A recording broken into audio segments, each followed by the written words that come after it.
Salut à tous, on se retrouve pour l'épisode 2523 du Zap Image. On commence aujourd'hui en ce samedi 26 août, tout d'abord avec les résultats de la soirée d'hier soir. On commence tout d'abord en France avec cette rencontre entre Nantes et l'équipe de Monaco. Donc un match complètement fou où Monaco accroche le match nul en toute fin de match, mais Monaco aurait mérité tellement plus, je vais vous dire pourquoi juste après. Donc Ben Yedder, Boadu, Minamino, les trois buteurs côté AS Monaco contre Mostafa, doublé de Mostafa dont un but sur penalty et Castelletto, buteur également côté Nantais. Donc voilà, 3 partout, 6 buts dans la rencontre. C'est que pour l'instant, ce début de saison du côté de la Ligue 1, il y a déjà eu beaucoup de buts inscrits. Il y a eu déjà eu des gros scores. Donc là, avec seulement une rencontre avec 6 buts inscrits. Donc pourquoi Monaco méritait mieux? Parce que Monaco a totalement dominé cette équipe du FC Nantes. Regardez les stats de la partie. Monaco, c'est plus de 59% de possession de balle, mais surtout 27 tirs, 10 tirs cadrés, 3 buts seulement inscrits. Alors que l'équipe de Nantes, ultra efficace, 3 tirs dans le match. Les 3 ont été cadrés et les 3 ont fini au fond des filets. Donc voilà, on va dire que c'est un nul. Un bon nul pour Nantes, un bon nul pour Monaco aussi, vu qu'ils ont su accrocher ce point du match nul en fin de match. Et peut-être Monaco méritait peut-être un peu plus que ce match nul hier. Donc voilà ce qu'il va dire sur cette rencontre où Monaco quand même, par 2 fois, ils étaient menés plus 2, donc Nantes un coup ils gagnaient 2-0, puis à Nantes à la fin ils menaient 3-1 et Monaco a su à chaque fois revenir bien sûr au score. Monaco, il va falloir compter sur eux bien sûr pour les places de Ligue des Champions saison prochaine, et pourquoi pas gêner le PSG, parce qu'avec le bon mercato qu'ils ont fait, ils ne jouent pas la Coupe d'Europe, donc ils vont se concentrer à 100% sur le championnat et ils peuvent faire quelque chose, cette équipe de Monaco qui joue très bien en ce début de saison. Et la une du journal L'équipe aujourd'hui, donc Nantes a tout donné, mais voilà, ça fait 3 partout et il y avait beaucoup de spectacles hier du côté de la Beaujoire. Et les top et flop de ce Nantes-Monaco. Donc Minamino, une note de 8 sur 10. Ou par exemple Mostafa Mohamed, l'attaquant nantais, une note de 7 sur 10. Les deux ont été bons, parce que comme j'ai dit, il y a eu pas mal de buts inscrits. Donc les joueurs offensifs ont eu des très bonnes notes. Aujourd'hui, dans le journal L'équipe, il serait que Minamino, le joueur japonais, est l'homme fort en ce début de saison en Ligue 1. Donc déjà 3 matchs pour lui, déjà 3 buts inscrits et 2 passes décisives. Donc il est déjà décisif sur 5 buts en 3 matchs cette saison de Ligue 1. L'ancien joueur de Liverpool, Minamino, qui commence parfaitement ce nouveau début de saison. On peut voir chaque match où il a été décisif. Donc voilà, bien évidemment pour l'instant, il commence comme j'ai dit très fort. Et un autre joueur aussi de Monaco, qui est aussi très bon actuellement, c'est Ben Yedder, 3 buts en 3 matchs pour Wissam Ben Yedder cette saison. Il a été bien évidemment buteur hier. Et déjà 10 buts inscrits en 3 matchs pour Monaco. Ils en ont mis 3 hier. Ils en avaient mis 3 contre Strasbourg. Ils en avaient mis 4 à l'équipe de Clermont. Ils ont déjà passé la barre des 10 buts en l'espace de 3 journées. Seulement l'équipe de l'AS Monaco. Donc on continue, aujourd'hui il y a 2 affiches à 19h ce soir, Marseille contre Brest. N'oubliez pas que le match devait se jouer à 17h à cause de la canicule. Le match est décalé à 19h et juste après le Paris Saint-Germain contre l'équipe de Lens. Sinon il y a une journée de Ligue 2 avec Bordeaux-Amiens à 15h et sinon le multiplex à 19h, vous pouvez voir toutes les affiches. On quitte la Ligue 1 direction la Première Ligue. Il y avait aussi une rencontre hier entre Chelsea et Luton Town. Donc Luton Town, c'est un tout petit club qui est monté en Première Ligue, donc c'est énorme pour eux. Donc ils ont perdu une grosse défaite hier pour eux. Ils ont perdu 3-0 du côté de Chelsea.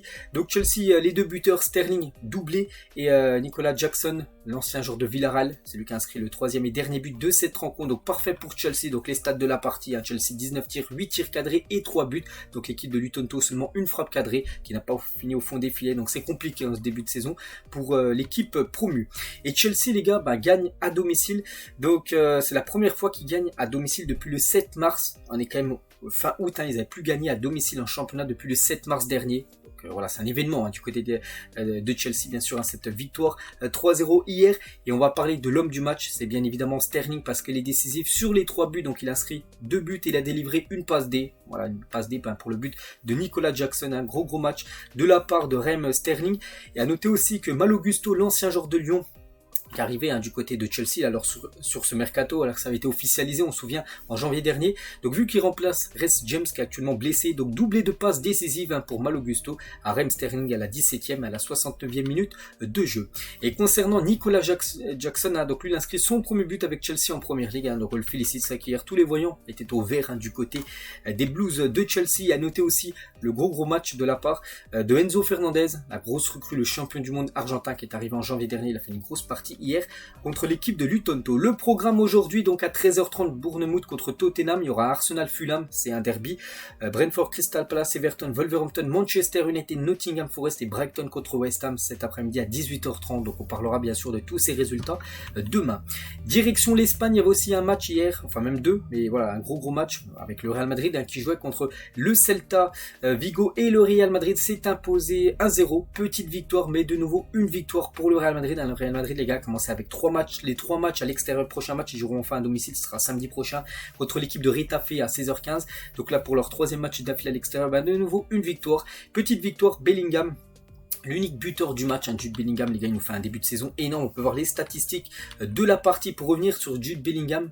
L'unique buteur du match, élu homme du match de nouveau. Donc il est déjà à 3 matchs de Liga, il est déjà 4 buts inscrits et une passe D. Je ne sais pas si vous vous rendez compte, n'oubliez pas que c'est pas un 9, il joue numéro 10. Et regardez déjà les stats qu'il a, c'est exceptionnel ce qu'il est en train de réaliser. Jude Bellingham, n'oubliez pas que le Real Madrid l'a acheté plus de 103 millions d'euros. Donc bien sûr ça a été un gros transfert et pour l'instant il répond présent. Et Jude Bellingham, le seul joueur à marquer lors de ses 3 premiers matchs avec le Real Madrid depuis Wesley Sneijder et Cristiano Ronaldo. Ils avaient fait également la même chose, Sneijder et Ronaldo, eux aussi ils avaient inscrit un but lors de leurs 3 premiers matchs quand ils avaient rejoint le Real Madrid. La même chose pour Bellingham, lui qui est même à 4 buts inscrits vu qu'il avait marqué un doublé lors d'une rencontre. Et Jude Bellingham en 3 matchs de Liga, donc il est déjà à 4 buts. Et Eden Hazard en 4 saisons en Liga, il avait inscrit 4 buts également, mais on peut voir que la durée n'est pas du tout pareille, 4 saisons et là 3 matchs, donc voilà, pour vous montrer quand même que le séjour de Eden Hazard c'était catastrophique, le début de saison de Jude Bellingham, lui, il est parfait. Et 3 matchs de Liga et 3 victoires pour le Real Madrid, j'ai dit en plus 3 matchs à l'extérieur et 3 victoires pour le Real, donc tout va bien actuellement du côté du Real Madrid. Juste le seul point négatif on peut dire de la soirée, c'est que cette équipe du Real Madrid a beaucoup de joueurs blessés et un autre c'est Vini Junior qui est sorti sur blessure hier à la 18e minute de jeu contre le Celta. On sait pas trop ce qu'il a, on en saura beaucoup plus là dans la journée. N'oubliez pas qu'il y a déjà pas mal de blessés du côté du Real, Courtois, Militao, il y a Arda Güler, il y a Ferland Mendy, il y a Ceballos et maintenant on peut rajouter dans cette longue liste Vini Junior. On lui souhaite un bon rétablissement à Vini, on espère que ça soit pas trop grave. Il y avait un autre match aussi en Liga, c'était Las Palmas contre la Real Sociedad. Bon, pas grand chose à dire, 0-0 entre ces deux équipes, on peut voir les stats de la partie. Du coup, le programme aujourd'hui, Cadix-Almeria à 19h, à 19h30, Grenade-Mallorca et ce soir, c'est le FC Séville contre Gérone. Concernant le Barça, ils joueront eux demain du côté de Villarreal. Direction l'Allemagne, il y avait aussi une belle affiche hier entre Leipzig et Stuttgart, donc beaucoup de buts dans la rencontre. 6 buts dans la rencontre et une victoire surtout de Leipzig, 5-1 contre Stuttgart. On peut voir tous les buteurs, à noter que Openda, l'ancien joueur de Lens, a été buteur, Daniel Beau pareil, ou même Xavi Simons également buteur.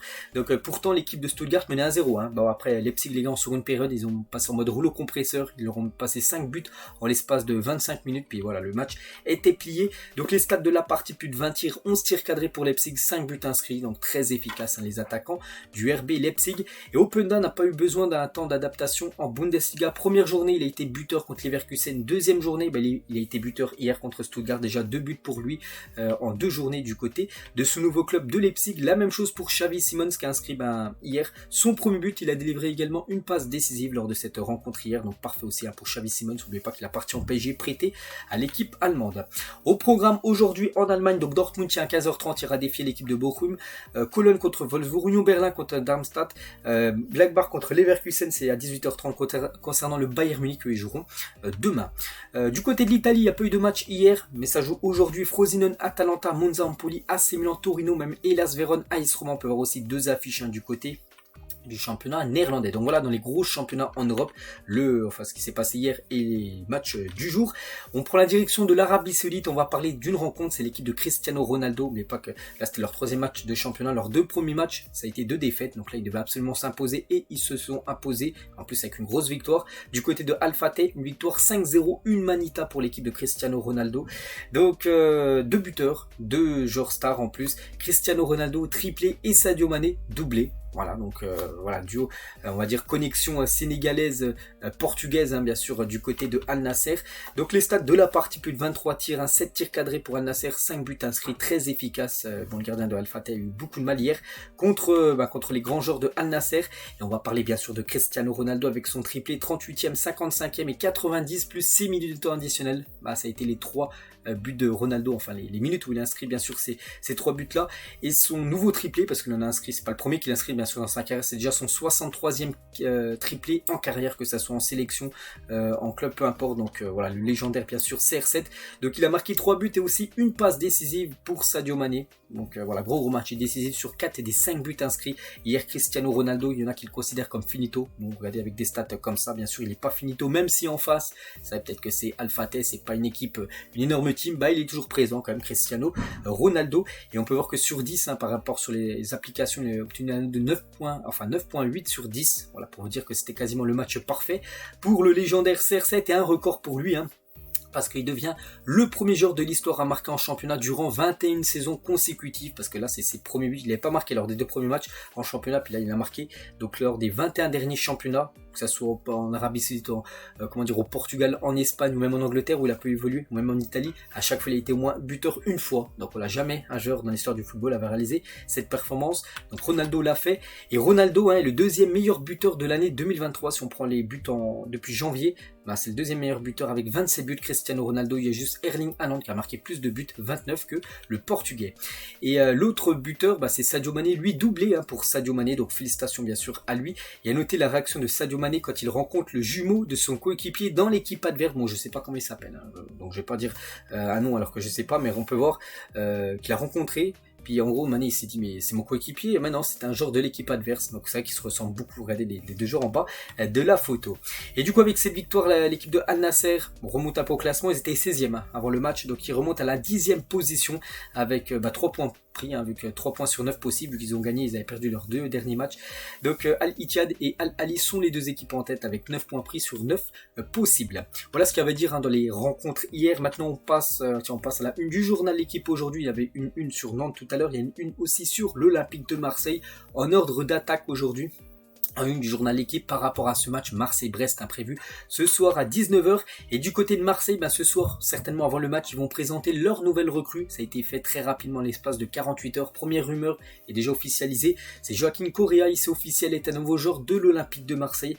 Donc c'est un prêt de 2 millions d'euros, prêt payant, plus une option d'achat de 10 millions d'euros. En gros, si Marseille se qualifie la saison prochaine, en gros, si Marseille finit dans les 3 premières positions, ils seront obligés de payer 10 millions d'euros de plus. Donc en gros, ça fera un transfert à 12 millions d'euros. Correa du côté de Marseille s'il se qualifie pour la future LDC. Donc lui c'est un ancien joueur de l'Inter Milan. Correa c'est un attaquant de 29 ans argentin. Voilà, si vous voulez avoir le détail complet du joueur. Et c'est vrai que le mercato de l'OM est quand même impressionnant avec Aubameyang, Blanco, Kondogbia, Sarr, Lodi, Ndiaye et maintenant Correa, prêt plus option d'achat. Il manque au mercato de l'OM. Bon, je pense qu'ils ont fait le tour. Ils vont peut-être encore faire une recrue surprise, mais pour l'instant c'est quand même peut-être le meilleur mercato pour une équipe de Ligue 1. Donc voilà ce qu'elle va dire bien sûr sur les nouveaux joueurs de Marseille. Et concernant Alexis Sanchez, donc lui il devrait pas revenir à Marseille, mais il a dit j'ai toujours voulu rester à Marseille. Donc annonce qu'il voulait rester à l'OM. Pour éclaircir certaines rumeurs, j'avais l'intention de continuer à Marseille. Je l'ai toujours dit, mais les accords dépendant des 2 parties, pas seulement de moi et cette fois, la direction avait d'autres options, mais ça se respecte. Voilà ce qu'il a pu dire sur Instagram, parce qu'il a mis un long message, parce qu'il devrait rejoindre là dans les prochaines heures en gros l'équipe de l'Inter. En gros, Correa a quitté le club. Voilà, il est arrivé de Marseille parce que Sanchez débarque du côté de l'Inter, mais on peut voir que lui il avait l'intention en gros de rester du côté de Marseille, mais il n'y a pas eu d'entente entre lui et le club. On ne sait pas, peut-être par rapport au salaire, j'en sais rien. Donc voilà, il va bien signer du côté de l'Inter. Mais voilà, Alexis Sanchez, on lui souhaite bonne chance. Et Vitinha, tiens, vu qu'on parlait de Marseille, avec leur match ce soir, ils ont fait la une, tout ça. Vitinha aussi une déclaration de l'attaquant portugais. Je n'ai jamais pensé à partir. Les supporters m'ont toujours soutenu en dépit des difficultés d'adaptation. J'ai parfois étonné. Il y a eu des moments où les choses ne se faisaient pas comme je l'imaginais. Ils m'ont toujours soutenu. Voilà ce qu'a pu dire Vitinha. C'est vrai que pour l'instant, je trouve qu'il fait un bon début de saison. Il a été buteur lors, je crois, des matchs de championnat, les 2 premières journées, je crois, début déjà pour lui. Donc on verra vraiment s'il va réussir à s'imposer en attaque, parce qu'il y a quand même beaucoup de concurrence en attaque du côté de l'Olympique de Marseille. Il a une, cette fois-ci, du journal L'équipe, mais version Paris Saint-Germain. Déjà des frissons pour ce PSG Lens ce soir. C'est quand même un gros choc, c'est le dernier champion contre son vice-champion, PSG Lens, bien sûr le premier contre le deuxième du dernier championnat, et c'est ce soir à 21h au Parc des Princes. Et concernant Gonzalo Ramos, donc il est incertain face à Lens pour l'instant. Quand je fais la vidéo, là je suis sûr pas, je fais la vidéo il est 10h40 exactement samedi matin, donc est-ce qu'il sera titulaire ou non, j'en sais rien, il est incertain. Bon, on verra au fil des heures s'il sera apte ou non à jouer cette rencontre. Et Luis Enrique sur ce PSG Lens, il a dit Lens est l'une des meilleures équipes de Ligue 1, je considère ce match comme un match de Ligue des Champions, bien évidemment, parce que c'est un adversaire de Champions League que va affronter le PSG ce soir, vu que Lens est qualifié. pour jouer à cette compétition. Luis Enrique sur Marco Verratti, il est pour moi dans l'effectif, je travaille avec Marco Verratti, Verratti est merveilleux en étant que joueur et en tant que l'homme, je trouve qu'il a un excellent comportement, voilà, donc pour l'instant je n'ai pas vu encore le groupe parisien, je ne sais pas s'il sera ou non présent, Marco Verratti. Luis Enrique sur le vote du capitaine du PSG, il a dit c'est eux qui ont décidé, il a été élu par ses coéquipiers. Marquinhos est un leader à la fois sur le terrain mais aussi à l'extérieur, en gros il confirme que c'est bien Marquinhos, le capitaine du Paris Saint-Germain. Et concernant la polémique, vous savez la polémique sur Luis Rubiales, tiens qu'on va parler là juste après, le président de la Fédération espagnole de football a dit le travail de Luis Rubiales a été exceptionnel, lui et son équipe administrative, les résultats ont été bons. Donc mais sur les derniers épisodes, le président a reconnu ses erreurs, je crois que ce n'est pas nécessaire que je donne mon opinion à ce sujet, je peux simplement dire qu'il a fait un travail remarquable. Donc voilà, il n'a pas voulu se mouiller par rapport, vous savez, à l'affaire du bisou du président de la Fédé espagnole, mais on va parler de ça les gars maintenant, vu qu'on a parlé du match du PSG, on parlera maintenant du résultat, bien sûr, parce qu'on parlera demain de cette rencontre, mais nous on revient voilà sur la une, par exemple aujourd'hui, du journal Marca, honte mondiale en une, du journal, voilà, avec un titre vraiment, voilà, en gros, Donc la une de Marca de ce samedi 26 août concernant la dernière sortie médiatique de Luis Rubiales, le président de la Fédération espagnole de football. Donc annonce hier à midi, en gros il y avait une conférence de presse exceptionnelle qui n'était pas prévue, donc on pensait tous, voilà, tout le monde vraiment pensait qu'il allait annoncer sa démission par rapport à ce qui s'est passé. Pas du tout les gars, il a annoncé qu'il ne démissionnera pas. Je ne vais pas démissionner, un bisou consenti va me faire partir, ah non, je vais lutter jusqu'au bout, j'espère que la loi sera appliquée. Voilà, donc il a été clair directement, tout le monde l'applaudit en plus dans la salle, voilà, qu'il a dit qu'il n'allait pas démissionner. Donc il dit en gros, c'est la clé, oui c'était consenti, le désir que je pouvais avoir en donnant ce baiser était le même que celui que je pouvais avoir en embrassant ma fille, il n'y avait pas de domination ici. Voilà, lui il dit qu'en gros c'était à l'instant T, comme ça, il a voulu faire un bisou, et bien sûr on sait que ça a beaucoup fait réagir, surtout la joueuse, la 11, la Jenny Hermoso je crois, elle qui n'a pas du tout apprécié ce bisou, parce qu'il n'y a aucune relation bien sûr entre les deux personnes, et elle donc elle explique qu'elle s'est sentie vulnérable et victime d'une agression, voilà, par rapport à ce bisou.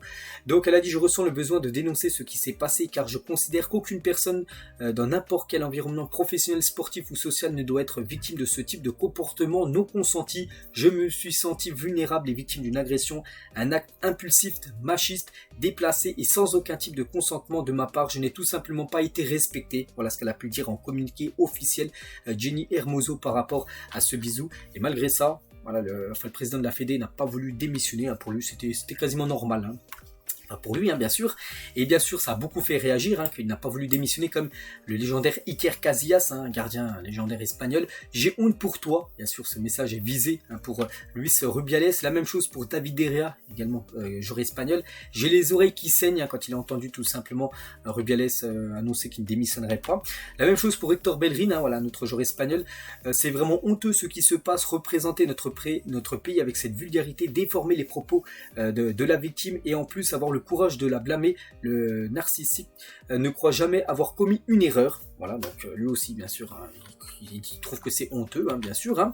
Et même le Barça, les gars, le club du FC Barcelone, ils ont lancé un communiqué et condamnent fermement le comportement de Luis Rubiales. Donc ils ont mis, le Barça souhaite préciser qu'il considère totalement inapproprié le comportement du président, donc Luis Rubiales. Le club reste attaché à l'égalité entre les hommes et les femmes, aussi bien dans le sport que dans la société en général. Donc voilà, le Barça en gros soutient tout simplement Jenny Hermoso, logiquement.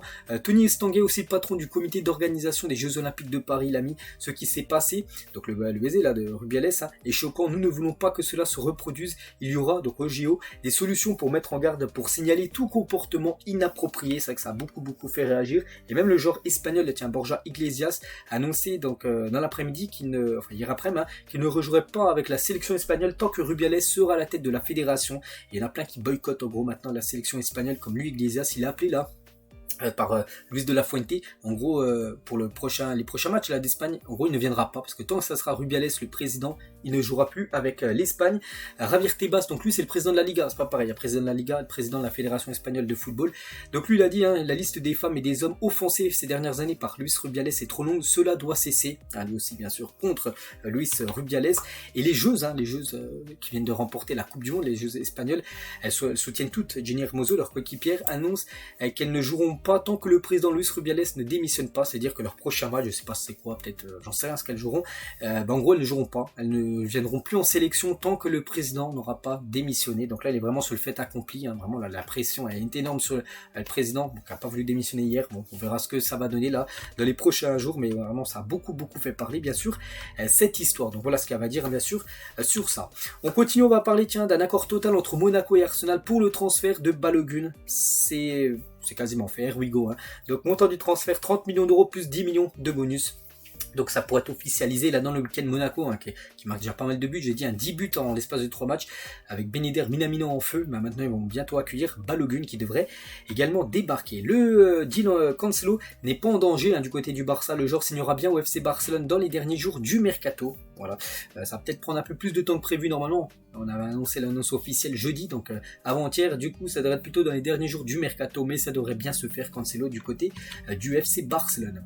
La Lazio de Rome propose 13 plus 5 millions d'euros de bonus pour Matteo Guendouzi. L'OM juge cette offre insuffisante et veut encore négocier. Voilà, l'OM veut plus d'argent. Ils ont refusé 18 millions d'euros de la Lazio. Ils aimeraient au moins les 22 millions d'euros, voilà l'équipe de l'OM pour lâcher Guendouzi. L'AS Saint-Priest, donc une équipe de National 3, annonce son nouveau maillot domicile avec Ryan Cherki, en gros qui est venu poser. Saint-Priest c'est dans la banlieue lyonnaise, hein. Et lui, vu qu'il joue du côté de Lyon, donc il est parti faire une photo avec le nouveau maillot qui a été présenté, bien sûr, de cette équipe qui évolue en National 3. Mathis Ablin a signé au FC Nantes, donc l'attaquant du Stade Rennais s'est engagé chez le rival en prêt avec option d'achat, on peut le voir là, donc ça sera le numéro 39 du côté de Nantes, donc option d'achat de 6 millions d'euros, donc voilà, nouvelle recrue du côté du FC Nantes. Officiel, Moutinho, 36 ans, signe à Braga, voilà, ancien joueur de Wolverhampton, et il débarque du côté de Braga, qui a gagné son barrage aller de Ligue des Champions contre le Panathinaikos. Donc on peut voir ses derniers clubs, il avait joué à Monaco, Porto, Sporting, Wolverhampton et maintenant il retourne au Portugal, à Braga, peut-être son dernier club parce qu'il a quand même 36 ans. On va parler d'une info officielle aussi, le Bayern annonce la signature de Daniel Peretz qui est un gardien israélien. Donc l'international israélien évolue au Maccabi Tel Aviv, il prendra part dans les buts bavarois en attendant le retour de Manuel Neuer. Donc demain il y a un match du Bayern, donc il sera certainement le titulaire et dès que Neuer pourra revenir à la compétition et rigoler, il deviendra après le gardien numéro 2 et sera la doublure du gardien allemand. En cas d'échec pour rejoindre le Barça, Félix envisage un prêt d'1 an du côté de Al Hilal parce qu'on sait que lui, du côté de l'Atlético, voilà, c'est fini. Les supporters n'en veulent plus du tout, il reçoit plein d'insultes, il ne veut plus jouer et est écarté du groupe lors du dernier match. Et on peut voir que si ça peut pas se faire au Barça, parce que lui son rêve c'est de jouer du côté du Barça, il pourrait partir en prêt 1 an du côté de l'équipe par exemple où va jouer Neymar, parce qu'il a toujours pas joué une minute. Longtemps pisté par le Barça, le prometteur Ivan Fresneda, 18 ans, va finalement s'engager au Sporting Lisbonne jusqu'en 2028. Le Real Valladolid va récupérer 10 millions d'euros plus 2 millions de bonus parce que lui en gros il est en ballottage avec Cancelo, c'était soit Cancelo soit Fresneda, c'est deux défenseurs droits et du coup le Barça va plutôt prendre Cancelo, du coup le joueur va aller ailleurs, il va aller du côté du Portugal. Il y a des négociations avancées entre le Bayern et Chelsea pour Trevoh Chalobah, voilà, qui devrait normalement, bien sûr, normalement vu qu'on est en période de mercato, rejoindre l'équipe allemande. Mohamed Kudus va signer à West Ham pour 45 millions d'euros. Here we go. Donc il y a Gianluigi Hugo de Fabrizio Romano, lui qui a inscrit un triplé avant-hier lors du match de barrage de l'Ajax pour jouer la Ligue Europa. Donc il a dit que c'était certainement son dernier match. Avec son équipe avant-hier, donc il va rejoindre la première ligue là dans les prochaines heures. Nottingham Forest est proche de signer Callum Hudson-Odoi, voilà ce joueur du Bayer Leverkusen qui avait été joueur aussi de Chelsea, je ne me trompe pas, il devrait rejoindre l'équipe de Nottingham. Club annonce qu'Ibrahima Konaté souffre d'une blessure musculaire et pourrait être absent contre Newcastle ce week-end. Déjà beaucoup de blessures pour l'international français depuis le début de sa carrière avec Leipzig, voir qu'il a déjà loupé un coup 180 jours d'absence, une grosse blessure.